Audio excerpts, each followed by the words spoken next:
जितना प्रॉपर घसेंगे उतना प्रॉपर चलेंगे। तो हर एक रूप की जितने भी रूप होंगे, जितने भी रूप एग्जिस्ट करते होंगे, चाहे ईट भी क्यों ना हो या चाहे ये भी क्यों ना हो, इसकी भी लाइफ होती है। ब्यूटीफुल, ये बुद्धिज्म मानता है। जब वो मतलब जब कैटेगराइज करता है तो माइंड और मैटर इन दो चीज़ों में कैटेगराइज करता है। तो मैटर की भी चाहे वो लिविंग हो, लिविंग है, मैटर का भी लिविंग नहीं होता पहली बार बुद्धिस्ट फिलोसफी के हिसाब से। तो मैटर नॉन लिविंग है, पर इसकी अपनी लाइफ एक लाइफ स्पैन होती है। कॉन्शियसनेस की भी अपनी क्या होती है, लाइफ स्पैन होती है।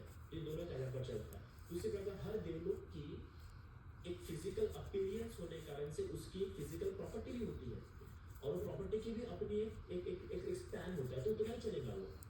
जैसे इस देवलोक की सिर्फ 500 साल, उसकी 1000 साल, पर दिव्य वर्ष वाया हम बोल रहे हैं।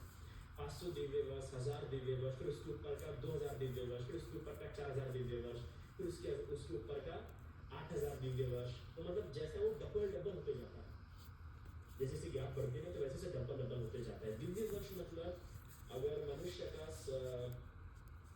100 साल या 50 साल मतलब उनका एक दिन, तो एक दिव्य दिन हो गया। मनुष्य का 50 या 100 साल। फिर देखिए तो सबसे पहला चतुर महाराज एक देवता है, मतलब चतुर महाराज सबसे पहला देवलोक है, उसकी 500 दिव्य वर्ष मतलब 9 मिलियन ह्यूमन ईयर्स। जब 9 मिलियन ह्यूमन ईयर्स बीतेंगे तब जाके वहां पर एक देवता मरेगा।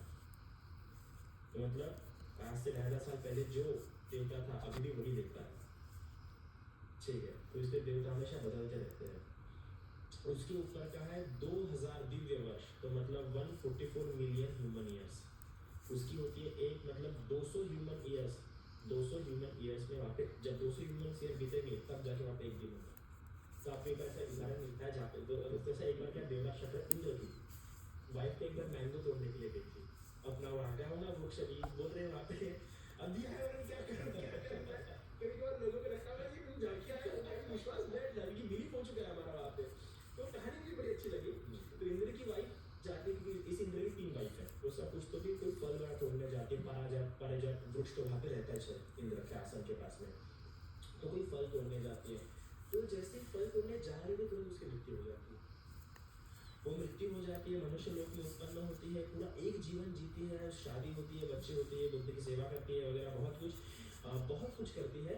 और फिर उसकी बूढ़ी हो जाने पर मृत्यु हो जाती है, और एक फिर से जो आम तोड़ने जा रही थी फिर उसी पुष्प में जन्म होता है और वो आम तोड़ती है।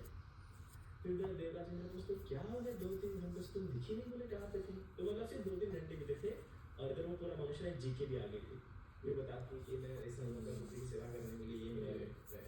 तो जैसे आपने बताया था शंबाला में गोल्ड की सिटी है, तो जो ऊपर के लोग हैं वो वैसे ही हैं, कुछ अलग हैं? क्या जो 2-3 जो शुरुआती देवलोक है उसमें तो उनके डिजायर्स के हिसाब से नहीं रहता है, तो उसका अपना अपना रिलीम रहता है, जैसा उसका पुण्य रहता है उसका मान उसको मिलता है। जैसे इधर बना, जैसे वो देवलोक में अगर उसके पुण्य है और मरते समय उसको वो आया मन में, तो उस देवलोक में उत्पन्न होने के बाद तुरंत उसका महल उसके साथ उत्पन्न होता है। उसका जो महल रहेगा उसके साथ, जैसे उसके पुण्य रहेंगे वैसा उसका महल रहेगा, वैसा तो सुख वहाँ पे प्राप्त होगा। तो उसके डिपेंड करता है कि उसका पुण्य कैसा रहा। एक ऐसा था जिसने अपने जीवन में कभी दान नहीं किया था, तो मरने के बाद देवलोक में उत्पन्न हुआ, देवता में उत्पन्न हुआ, पर में उत्पन्न हुआ। हाँ, कपड़े नहीं, क्योंकि उसने दान ही नहीं किया था। तो वो डिपेंड करता है। पर जो सबसे टॉप देवलोक, जो 7 देवलोक में सबसे टॉप ऊपर के 2 देवलोक है, उसमें से जो लास्ट वाला देवलोक है ऊपर का, उसमें ऐसा है कि बस उसे बस सोचना चाहिए कि उसे क्या चाहिए, वो उत्पन्न हो जाएगा। और उसके मन में ये हुआ कि काश कुछ सोने का हंस उड़ के मेरे आंखों के सामने से जाए, उसके आगे समझ वो उस देवलोक का बड़ा फायदा होता है, वो सबसे ऊपर में। तो उस देवलोक में कैसे जाया जा सकता है?